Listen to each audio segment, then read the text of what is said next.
PR বা সংখ্যানুপাতিক পদ্ধতিতে জাতীয় নির্বাচনের দাবি জানিয়েছে ইসলামী আন্দোলন। শনিবার সোহরাওয়ার্দী উদ্যানে জাতীয় মহাসমাবেশে দলটির আমির বলেন, আগের আত্মত্যাগ, ভুল নীতি এবং অসুস্থ রাজনীতির কারণে বিফলে গেছে। সমাবেশে এনসিপি, জামায়াতে ইসলামী সহ বেশ কয়েকটি দল অংশ নেয়। নেতারা বলেন, কোনোভাবেই জুলাই অভ্যুত্থান বেহাত হতে দেয়া যাবে না। আরও জানাচ্ছেন শাহেদুজ্জামান সাকিব। সোহরাওয়ার্দী উদ্যান যেন জনসমুদ্র। ইসলামী আন্দোলনের জাতীয় মহাসমাবেশে যোগ দেয় দলটির নেতাকর্মীরা।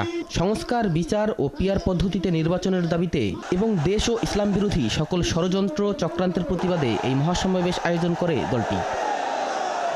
এতে একাত্মতা প্রকাশ করে এনসিপি, জামায়াতে ইসলামী, নিজামে ইসলামী সহ ইসলামী ঘরানার প্রায় সব দলই। অন্যতম প্রধান ইসলামী দল জামায়াতে ইসলামী সমাবেশে বলে, সামনের দিনগুলোতে ইসলামী রাজনীতিতে ইস্পাত কঠিন ঐক্য আনতে হবে। একই সুর ছিল অন্যদের কণ্ঠেও।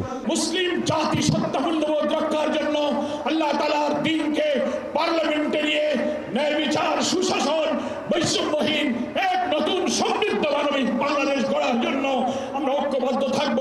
এদিকে ২৪-এর অভ্যুত্থানে নেতৃত্ব দেওয়া শিক্ষার্থীদের দল এনসিপি সদস্য সচিব বলেন, বিদ্যমান সংবিধান রেখে কোনো সংস্কার কাজে আসবে না। বাংলাদেশে এ যাবৎকালে যে নির্বাচনী ব্যবস্থা আমরা দেখেছি, যে নির্বাচনী কাঠামো আমরা দেখেছি, সেই নির্বাচনী ব্যবস্থা এবং কাঠামোতে বাংলাদেশের সামনে নির্বাচন আমরা আর হতে দিতে চাই না। মহাসমাবেশে ১৬ দফা ঘোষণাপত্র পাঠ করেন ইসলামী আন্দোলনের মুখপাত্র মাওলানা গাজী আতাউর রহমান।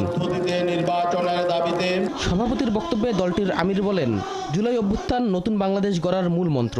অতীতের আত্মত্যাগ, ভুল নীতি ও অসুস্থ রাজনীতির কারণে বিফলে গেছে। জুলাই অভ্যুত্থানের প্রধান লক্ষ্য ছিল দেশকে স্বৈরাচারের হাত থেকে রক্ষা করা। তিনি পিআর বা সংখ্যানুপাতিক পদ্ধতিতে জাতীয় সংসদ নির্বাচনের দাবি করেন। আজকের এই জনসমুদ্র পিআর পদ্ধতি নির্বাচনের পক্ষের জনসমুদ্র। স্বৈরাচার তৈরির রাস্তা খোলা রাখা যাবে না।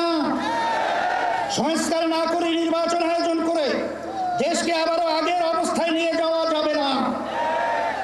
রাষ্ট্রের মূলনীতি সহ সংসদের উভয় কক্ষে পিআর পদ্ধতি নির্বাচনের মতো বিষয় ঐক্যমত্য না হলে গণভোটের আয়োজন করতে হবে।